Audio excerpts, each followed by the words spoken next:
Bismillahirrahmanirrahim. Assalamualaikum warahmatullahi wabarakatuh. Waalaikumsalam Waalaikumsalam warahmatullahi warahmatullahi wabarakatuh. wabarakatuh. Waalaikumsalam warahmatullahi wabarakatuh. Kami dari kelompok 1 akan mempresentasikan hasil kerja kelompok kami dengan tema permasalahan kualitas pendidikan di Kota Magelang, Bekasi, Makassar, Jepara, dan Cirebon. Kami dari mata kuliah Ekonomi Regional dan Pengelolaan kelas C. Di sini Kota Magelang, Bekasi, Makassar, Jepara, dan Cirebon diambil dari kota masing-masing anggota kami. Next. Untuk anggota kami yang pertama ada Abil Surya Permana, yang kedua ada Andi Ikra Nur Sabarang, yang ketiga ada Diva Rahmada, yang keempat ada saya sendiri Muhammad Dafar Ramadan, yang kelima ada Regi Fanani. Next. Selanjutnya akan dibacakan oleh teman saya Regi Fanani. Baik, terima kasih Mustafa. Ya, di sini saya akan menjelaskan bagaimana sih kualitas pendidikan di Kota Magelang, yaitu kualitas pendidikan di Kota Magelang itu cukup baik ya, karena sesuai dengan arahan kebijakan nasional serta memperhatikan beberapa masalah dan isu-isu strategis dalam pembangunan pendidikan tersebut. Di Kabupaten Magelang menetapkan 3 prioritas program pembangunan pendidikan antara lain yaitu yang pertama, perluasan dan pemerataan akses pendidikan, yang kedua, peningkatan mutu pendidikan, dan yang ketiga tentunya pembangunan manajemen sekolah dengan menerapkan prinsip good governance. Perkembangan pendidikan di Kabupaten Magelang dari tahun ke tahun trennya semakin naik, semakin membaik. Hal tersebut dikuatkan dengan bukti dengan adanya prestasi yang dicapai di bidang pendidikan. Selain itu, untuk menunjang pendidikan di daerah Magelang, pemerintah juga membentuk kerjasama antara Akmil, yaitu dalam bidang keamanan negara dan perguruan tinggi-tinggi lainnya yang ada di Kota Magelang, guna meningkatkan dan memperkuat sinergi dalam penyelenggaraan pendidikan, karena institusi pendidikan dapat mengambil peran di dalam peningkatan nasional. Di Magelang juga terdapat sekolah-sekolah unggulan, yaitu sekolah yang dianggap mampu menjadi salah satu alternatif untuk meningkatkan kualitas pendidikan yang berujung pada peningkatan kualitas sumber daya manusia atau SDM, di mana indeks pembangunan manusia menurut Human Development Index masih dalam posisi memprihatinkan. Tentu saja, keunggulan sekolah yang berpartisipasi yaitu bisa dikatakan dengan bagaimana setiap orang memiliki peran dan tanggung jawabnya sesuai kapasitasnya masing-masing.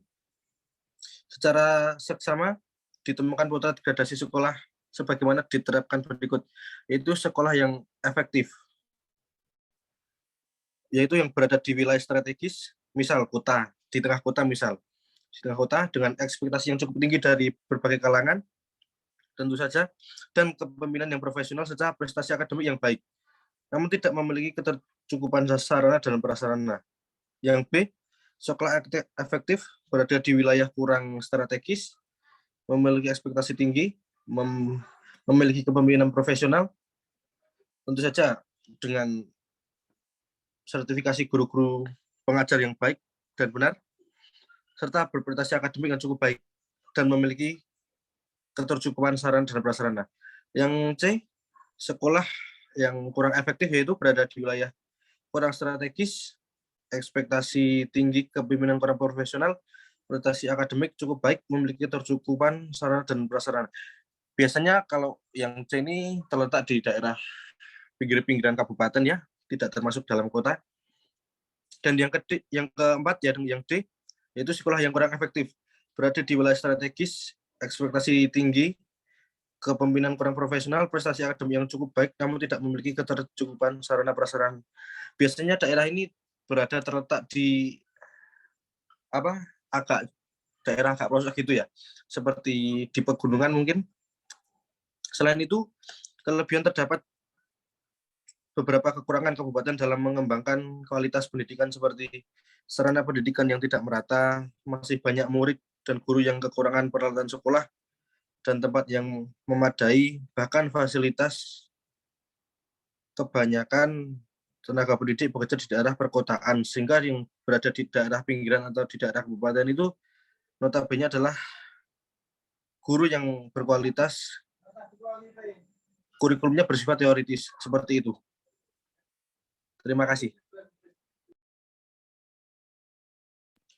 Selanjutnya, terima kasih Mas Regi atas penyampaiannya. Yang kedua adalah kualitas pendidikan di Kota Bekasi. Next. Jadi Kota Bekasi itu sebagai salah satu kota penyangga Kota Jakarta yang pesat pertumbuhannya, ekonominya ditargetkan untuk bisa menyokong tujuan yang termaktub dalam Millennium Development Goals.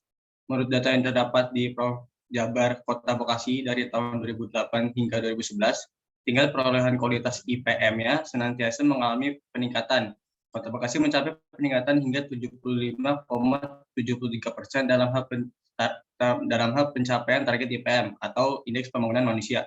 Adapun perkiraan IPM di tahun 2011 berhasil meraih 76,92% dengan posisi di peringkat kedua di Provinsi Jawa Barat. Untuk tahun 2013 diproyeksikan target IPM yang dicapai menempati 77,90%.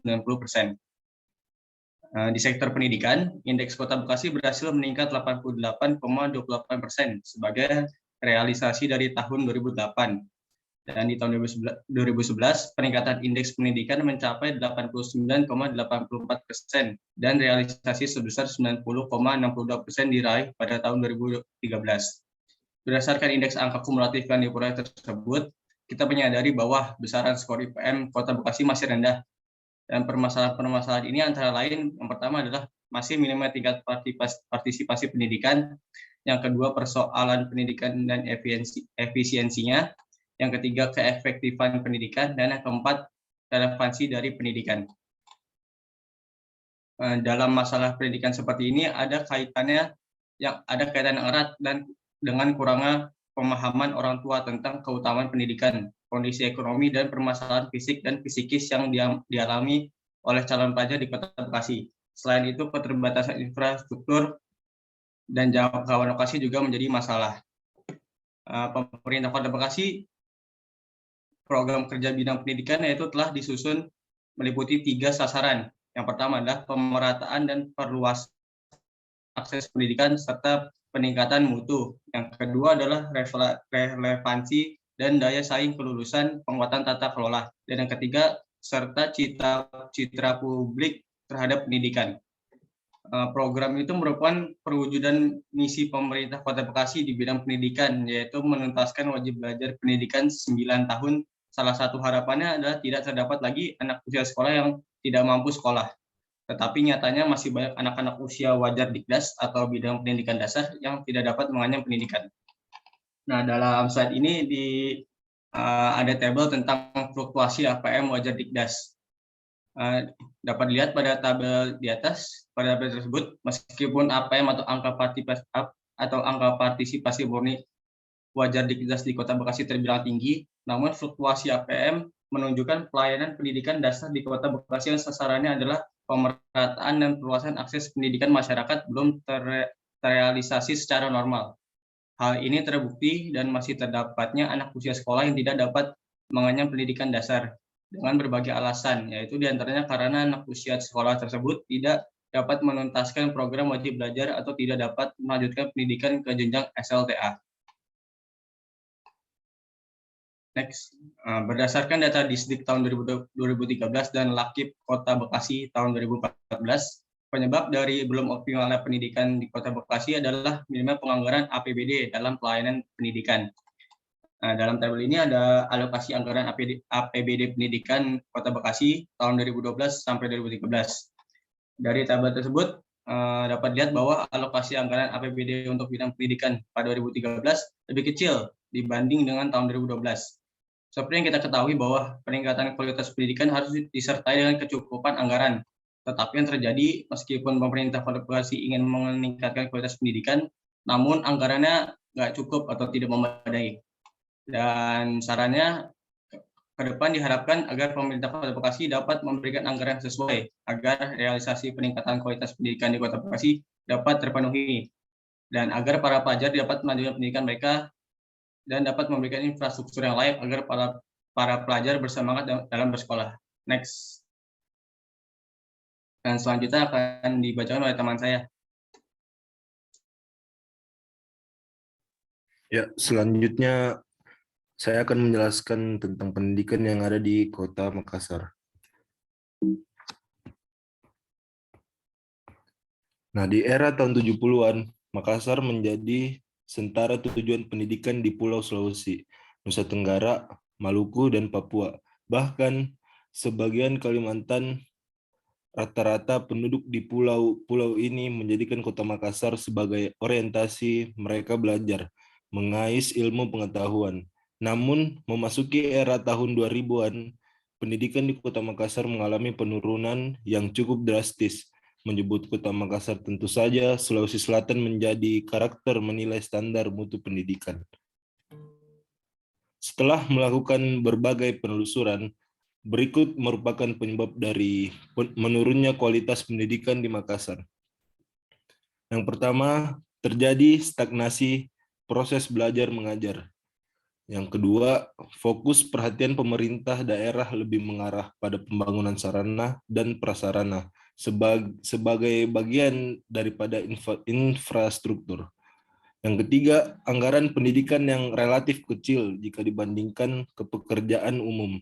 Yang keempat, manajemen kependidikan tidak terpola secara baik.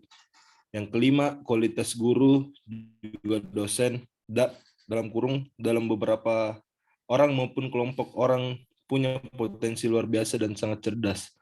Belum menjadi tujuan utama dari pemerintah. Kerjasama antar perguruan tinggi dan tingkat regional dan internasional relatif masih kurang dan tidak fokus pada satu bidang ilmu tertentu. Next.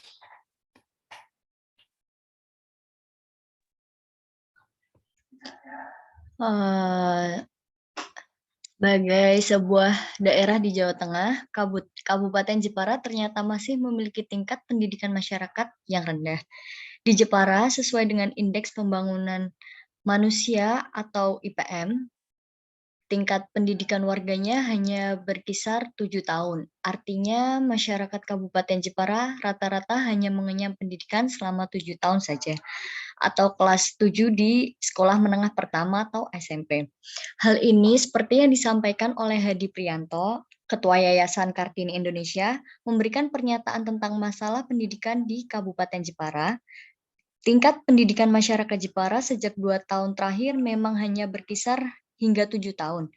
Kemudian ada lagi mengenai angka partisipasi murni atau APM di sekolah dasar atau SD yang di Jepara mencapai 97,2%, lalu APM jenjang sekolah menengah pertama atau SMP yang mencapai sebesar 78,80%, dan APM jenjang sekolah menengah atas atau SMA sebesar 57,70%.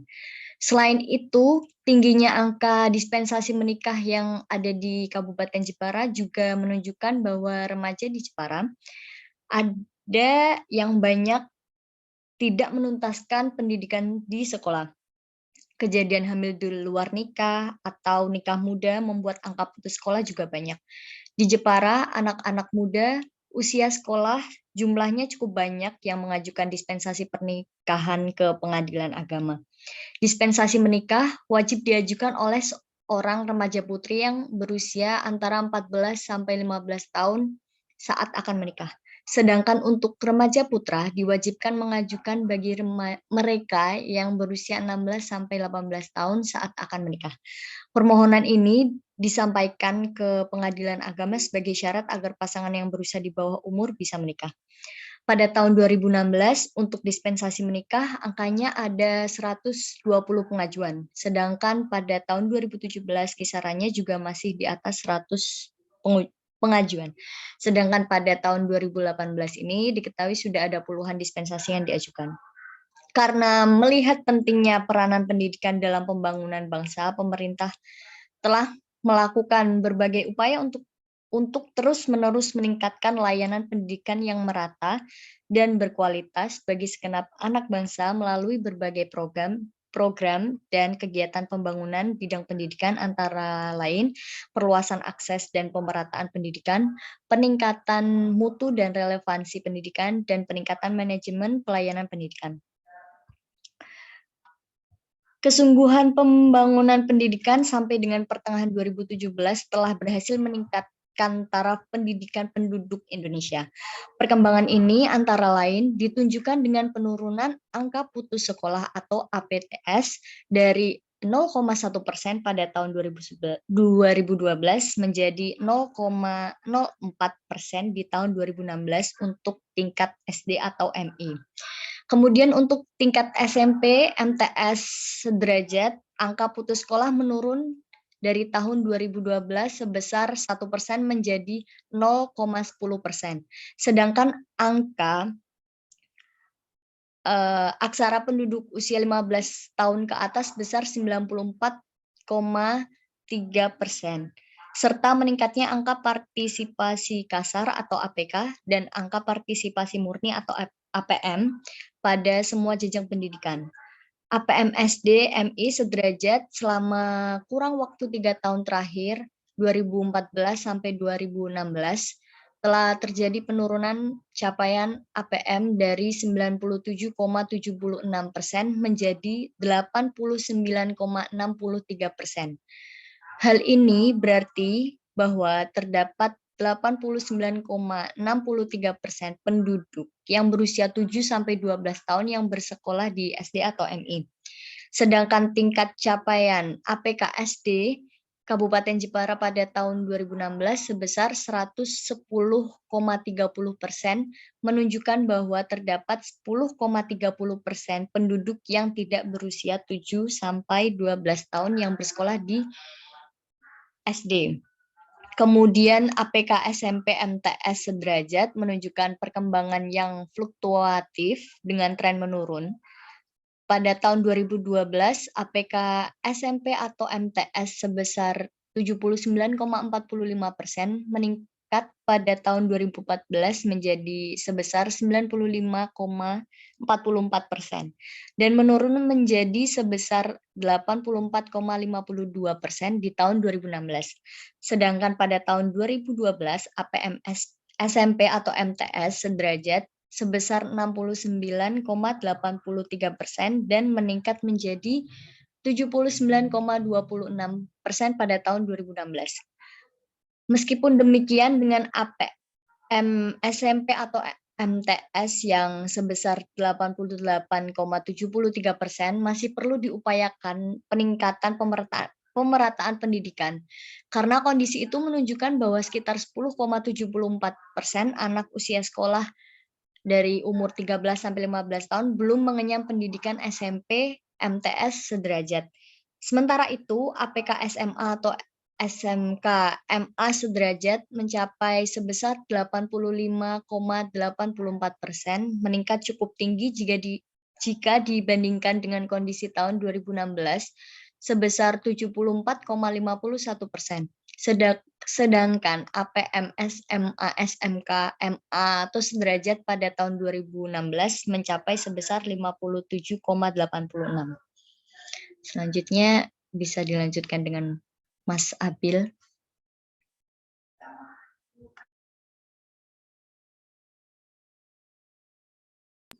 Ya, terima kasih atas waktunya. Kualitas sekolah di Kota Cirebon. Paradigma pembangunan dewasa ini telah bergeser dari pembangunan ekonomi ke pembangunan manusia dengan prioritas kepada peningkatan kualitas penduduknya. Baik dilihat dari aspek pendidikannya maupun kesehatannya, telah disadari bahwa peningkatan sumber daya manusia menjadi sangat perlu guna peningkatan kualitas manusia menghadapi tantangan kehidupan di masa yang akan datang. Next.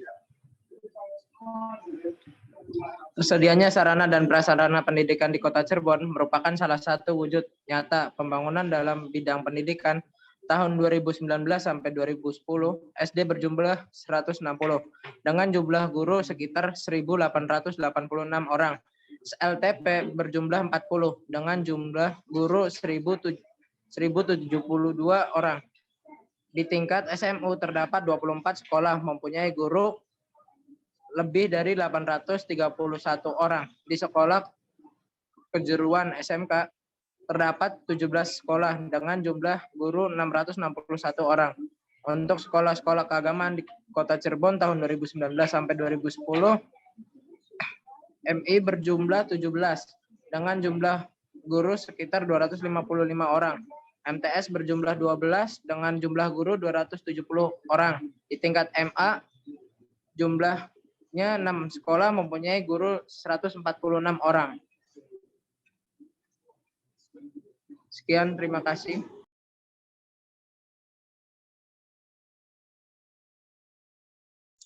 Terima kasih Mas Abil untuk pembacaannya.